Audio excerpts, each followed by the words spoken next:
You've just clicked into the Get Your Money Right podcast, a podcast where we talk about money, cash, and clarity. Today, we got episode number 1, Lessons from a Rich Dad. Hope you enjoy. Let's get it.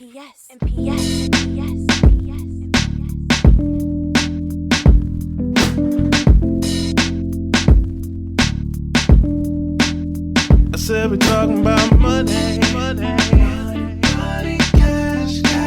I said we're talking about money,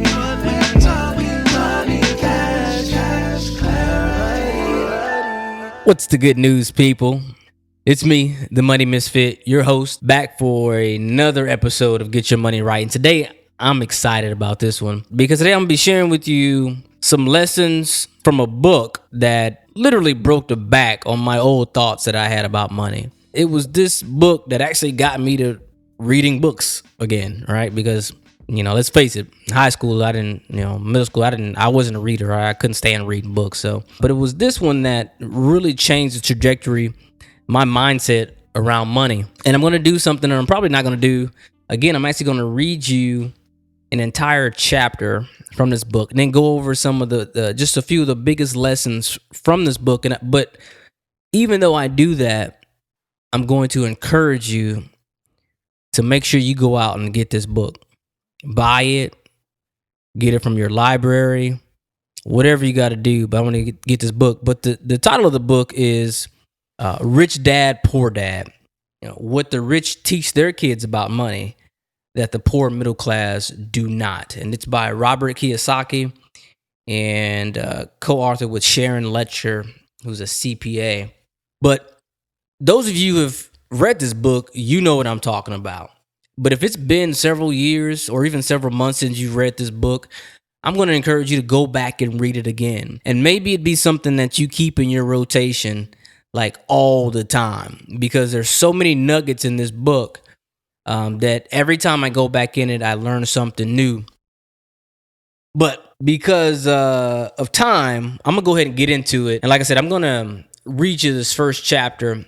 And if I put you to sleep, wake up and try again. All right, here we go. This is actually the first chapter. And let me first tell me what this book is about. Basically, Robert Kiyosaki has a story of two dads. One dad he calls his rich dad, and one dad he calls his poor dad. And his poor dad was actually his real dad. And his rich dad was his friend's dad, who at the time when they're growing up didn't have very much money, but he taught him some lessons of the rich. And his poor dad had a lot of money. He was a, kind of a big wig in the school administrative. He was a 6-figure earner. He's one of those people. He had a pension, PhD, and all that good stuff. So that's the basic synopsis or the backstory that might be relevant for you. But let me go ahead and get into this.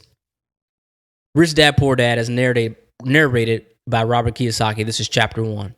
I had 2 fathers, a rich one and a poor one. One was highly educated and intelligent.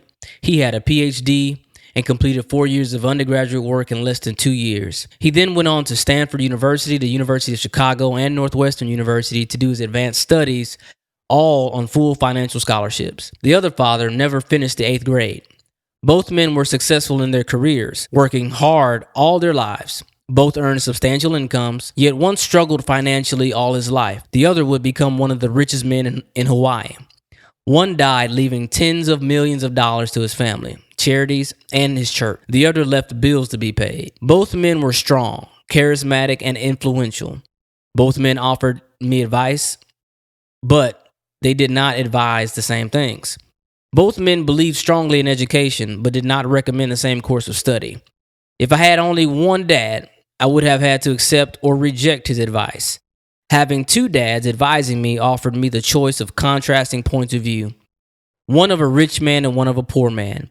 Instead of simply accepting or rejecting one or the other, I found myself thinking more, comparing and then choosing for myself. The problem was the rich man was not rich yet, and the poor man not yet poor. Both were just starting out in their careers, and both were struggling with money and families. But they had very different points of view about the subject of money. For example, one dad would say, the love of money is the root of all evil. The other, the lack of money is the root of all evil. As a young boy, Having two strong fathers both influencing me was difficult. I wanted to be a good son and listen, but the two fathers did not say the same things.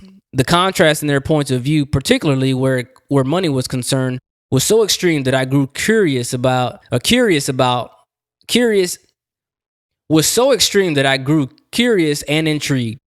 I began to start thinking for long periods of time about what each was saying. Much of my private time was spent reflecting, asking myself questions such as, why does he say that? And when asking the same questions of the other dad's statement, it would have been much easier to simply say, yeah, he's right, I agree with that. Or to simply reject the point of view by saying, the old man doesn't know what he's talking about. Instead, having two dads whom I loved forced me to think and ultimately choose a way of thinking for myself. As a process, choosing for myself turned out to be much more valuable in the long run. Rather than simply accepting or rejecting a single point of view, one of the reasons the rich get richer, the poor get poorer, and the middle class struggles in debt is because the subject of money is taught at home, not in school. Most of us learn about money from our parents. So what can a poor parent tell their child about money? They simply say, stay in school and study hard. The child may graduate with excellent grades, but with the poor person's financial programming and mindset. It was learned while the child was young. Money is not taught in schools. Schools focus on scholastic and professional skills, but not on financial skills. This explains how smart bankers, doctors, and accountants who earn excellent grades in schools may still struggle financially all their lives. Our staggering national debt is due in large part to highly educated politicians and government officials making financial decisions with little or no training on the subject of money. I often look ahead to the new millennium and wonder what will happen when we have millions of people who will need financial and medical assistance. They will be dependent on their families or the government for financial support. What will happen when Medicare and Social Security run out of money? How will a nation survive if teaching children about money continues to be left to parents, most of whom will be, or already are, poor? Because I had two influential fathers, I learned from both of them. I had to think about each dad's advice. In doing so, I gained valuable insight into the power and effect of one's thoughts on one's lives. For example, one dad had the habit of saying, I can't afford it. The other dad forbade those words to be used. He insisted I say, how can I afford it? One is a statement and the other is a question. One lets you off the hook and the other forces you to think. My soon-to-be rich dad would explain that by automatically saying the words, I can't afford it, your brain stops working. By asking the question, how can I afford it, your brain is put to work. He did not mean buy everything you wanted. He was fanatical about exercising your mind, the most powerful computer in the world. My brain gets stronger every day because I exercise it. The stronger it gets, the more money I can make. He believed that automatically saying I can't afford it was a sign of mental laziness. Although both dads worked hard, I noticed that one dad had a habit of putting his brain to sleep when it came to money matters, and the other had the habit of exercising his brain. The long-term result was that one dad grew stronger financially and the other grew weaker. It is not much different from a person who goes to the gym to exercise on a regular basis versus someone who sits on the couch watching television. Proper physical exercise increases your chances for health, and proper mental exercise increases your chances for wealth. Laziness decreases both health and wealth. My two dads had opposing attitudes in thought. One dad thought that the rich should pay more in taxes to take care of those less fortunate. The other said taxes punish those who produce and reward those who don't produce. One dad recommended study hard so you can find a good company to work for. The other recommended study hard so you can find a good company to buy. One dad said the reason I'm not rich is because I have you kids. The other said the reason I must be rich is because I have you kids.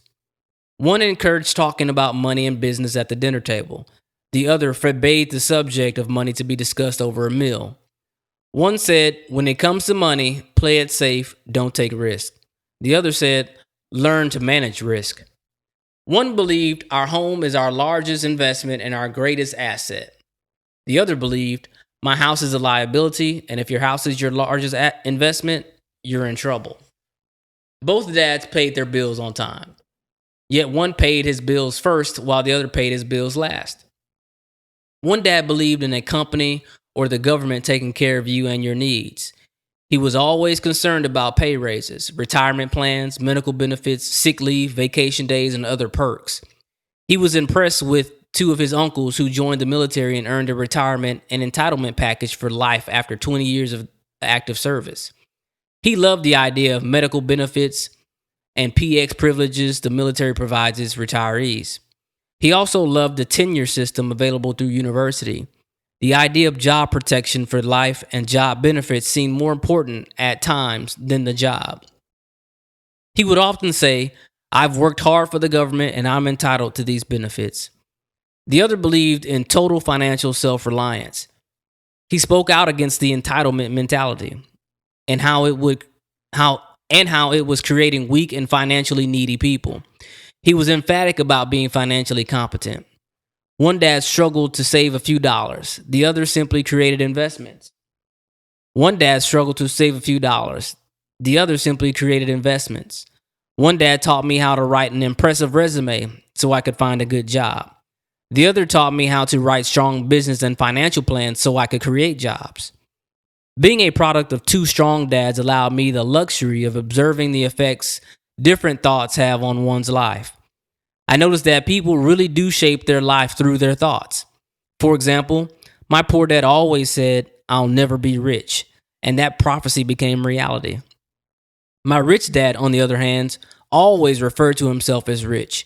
He would say things like, "I'm a rich man, and rich people don't do this."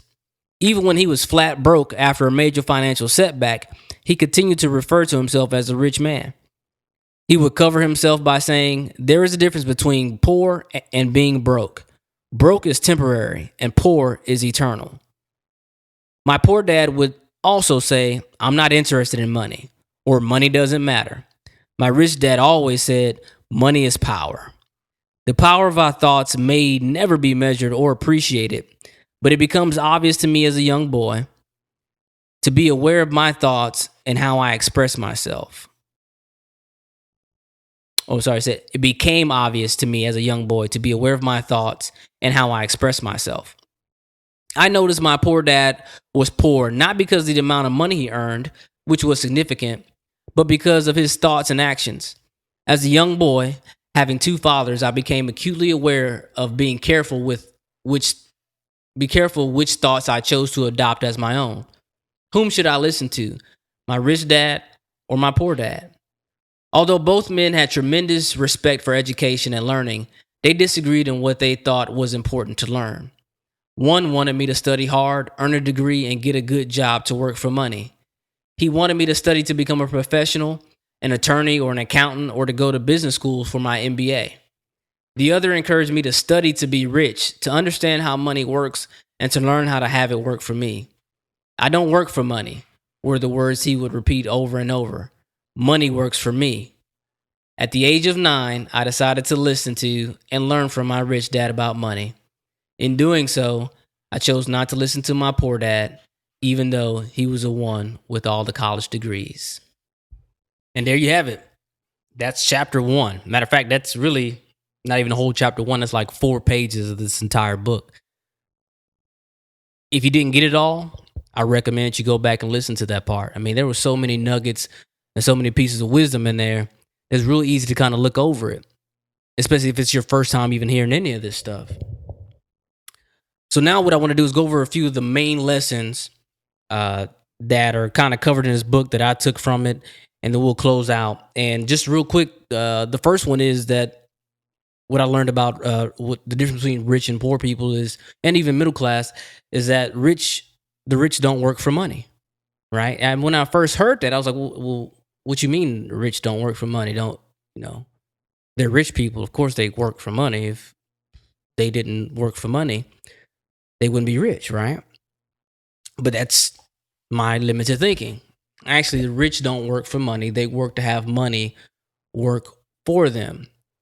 And that was a big mind shift change for me because I couldn't think of any other ways or anything else to, even how to translate that, to be honest with you. But just having that simple thought in your head can change your trajectory. If you can just go, well, if I stop working for money, what that does, it takes the power of money away, right? And then it puts the choices back into your hand. The second lesson is he talks about financial literacy and why even teach financial literacy. In '94, he was talking about how him and his wife they retired at like the age of 47. I think his wife was 37, and this is how they defined retirement. Retirement does not mean not working. To my wife and me, it means that barring unforeseen cataclysmic changes, we can work or not work, and our wealth grows automatically, staying way ahead of inflation. I guess it means freedom. The assets are large enough to grow by themselves, and it's like planting a tree. You water it for years, and then one day it doesn't need you anymore. Its roots have gone down deep enough, and then the tree provides shade for your enjoyment. When I heard that, I was like, man, that's real good. See, I like that definition of retirement, not the technical definition of retirement, or even how we are taught retirement today when we try to save up as much money as possible and then, die before you run out of your money.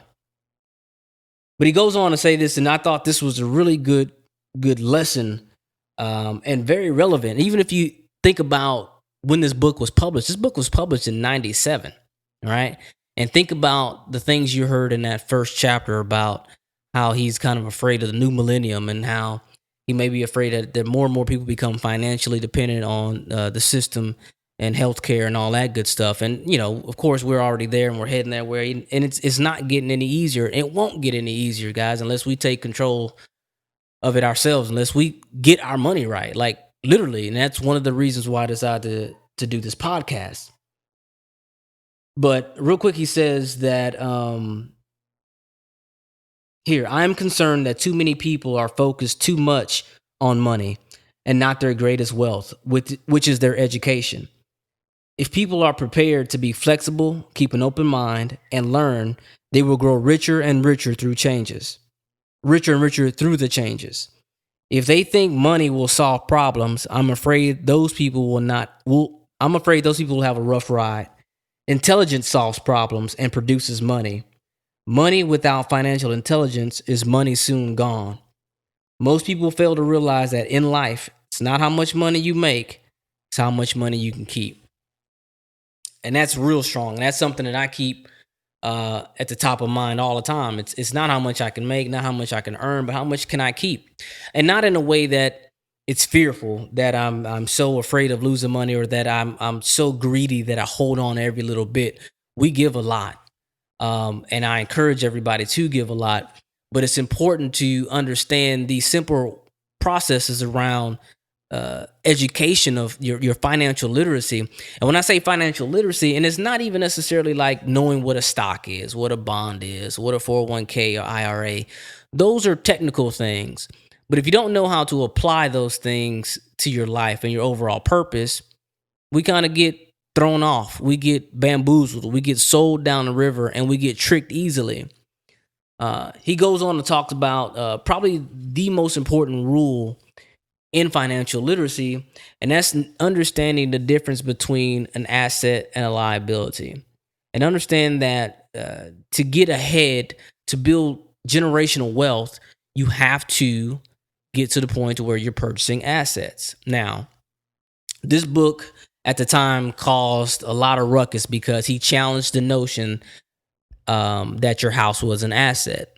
He actually, in fact, at least one of the first people that I ever heard say that your house is not an asset, it's a liability. And he defines assets and liabilities really simple. An asset is anything that puts money in your pocket. A liability is anything that takes money out of your pocket. So to put it this way, if you were to lose your job, will your house feed you or will your house eat you? Does your house bring in income or does it take out expenses? Right? It's real simple. And though technically, yes, your house has value, right? You could sell it, things like that.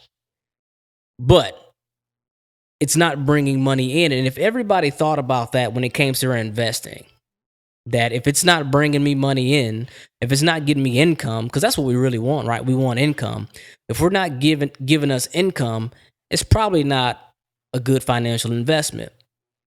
At least not for majority of us, right? Because we're still in that range where we're earning more money. Most of us are earning money from our jobs, or we're starting businesses.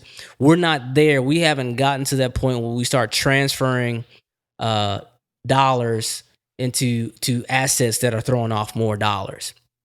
Most of us are working for somebody else. We're trading our time for dollars. But in order for us to get out of that situation, we have to be forward thinking and thinking about how do we take these dollars and convert them over into assets that'll feed us and our families, not only today or tomorrow, but for generations to come. But, he goes on in this lesson about financial literacy about, when we do get income, what do we do with it? So poor people, when poor people get income, they get their money and it goes right back out in expenses, right? So if I make $1,000 a month, I spend $1,000 a month, then there's nothing left, right? That's kind of the cycle of the poor. There's no room or not even a thought process as to where or how you can purchase assets to maybe produce you more income. It's survival, right? I got to eat. I got to keep these lights on. I got to keep this roof over my head. And if I get a little bit of extra money, I'm probably going to spend it because, I didn't really get to do anything nice for myself, because that's basically the pattern of the poor. The pattern of the middle class is a little different, but it's just like the poor. The difference is middle class, they got their job, they get their money, they go buy liabilities, right? Or they go get payments, i.e. a mortgage, car notes, loans on their new boat, loans on the new TV, things like that. And that's the difference between the poor and the middle class. And that noise you just heard is a child in my background making a ton of noise. Please forgive me. But that's the middle class, right? The middle class, and I'm part of that, I think, kind of. We go out and we get car notes and we get mortgages and stuff like that. But it's this borrowing of money without a plan that has gotten us in trouble that we've gotten into as a country. It's also given rise to the financial entertainers, people that talk about becoming debt free, and the big movement of people trying to get out of debt, because we're now recognizing that something is wrong. And we're making pretty decent money for the most part. If you're in the United States and you have a job, to be honest with you, you're in the top 1% of all income earners in the world. If you think globally, which you should be thinking anyway, you're not poor in the sense that you don't have resources, right? But it's what we do with that money that makes the difference. And what we've done is we've borrowed our futures to buy things that we want today. Cars, houses, TVs, all that good stuff. And that's the difference. So then he goes on, he talks about what the rich do. Now, the rich or the wealthy, you do things a little bit different. So we've been taught that rich people are greedy and they go out and they rob people, or they steal, or they got to take from somebody in order to create that wealth. I'm going to say, yes, that does happen on occasion, but that's not the majority, right? I refuse to believe that, because I've met quite a few very wealthy people, and they've been some of the most amazing people I've ever met in my life. They've been some of the most generous people I've ever met in my life. But that's another tangent. But how do the rich people bring in income, and what do they do with it then? So what wealthy people do is they take that money and they go purchase assets that will then turn around and deliver them more income, right? So for example, in the book, Kiyosaki talks about how he wanted this Porsche. Now, he could have gone and looked into his bank account and said, okay, I can afford this Porsche. I can pay for it cash, or I can get a loan or whatnot. But he didn't do any of that. What he decided to do was to go out and find an asset that can deliver or shoot off enough income to pay for a lease or the note on the Porsche. Now, he didn't go into details whether or not he had a lease or note or whatnot. But I want you to understand the concept. So what he did was, instead of just using his money, he went out, purchased a piece of property. The rents threw off enough cash flow to where now that cash flow was paying for that luxury, right? So not what he had in his bank account, not what our paychecks are doing, but an asset that's delivering income to pay for his luxuries. So every month, as the rent was being paid, it covered his Porsche. It was independent of whether or not he worked or not, because he had already done the work. He did the work by finding a property, doing whatever he needs to do with the property, having a tenant in there, and then collecting the cash flow that comes from it. So he disconnected his ability to work with the income, right? So if he loses an arm today, the rental property will still give him cash flow and he can still pay for his Porsche. Hope that makes sense. And if we can kind of grasp that simple thing, that if we can learn different ways to pay for the luxuries that we want in life, instead of trading time for dollars, because let's face it, there's only so much time in a day, right? So you're limited on your income. And the way we're going, if we don't change our behaviors, we're never going to make enough money, right? Because every time we make an extra $500, what happens to it? We lose it, right? It just disappears. You're like, man, I know I just got to raise it, but it doesn't feel like it. So we need to change our behaviors. But that's a whole nother show. So real quick, I'm going kind of long. I'm going to zip through the rest of these couple of lessons. Is the rich mind their own business. Basically, the rich start their own businesses. If you want to be wealthy, it behooves you to figure out how to start your own business. Now, a lot of people say, well, I'm not entrepreneurial and yada, yada, yada. But it's a skill just like anything else. It's something that could be learned just like anything else. And to be honest with you, to be an entrepreneur, all it is trying to solve problems that other people have. So if you can find problems that other people have and you can deliver a solution to them in a simple and easy way, what makes them want to pay you for it, that's entrepreneurship, right? You may have some problems that bother you every day. You probably have a ton of ideas in your head that you just been afraid to execute on. Don't be afraid. Execute on it. He goes on to say that the rich people start corporations and they pay taxes differently. So if you earned income in this country, especially if you're single, no children, you pay the highest taxes out of anybody in this country. It's, fair or unfair, that's the way it is, right? The problem is not whether you're single or have children or anything like that.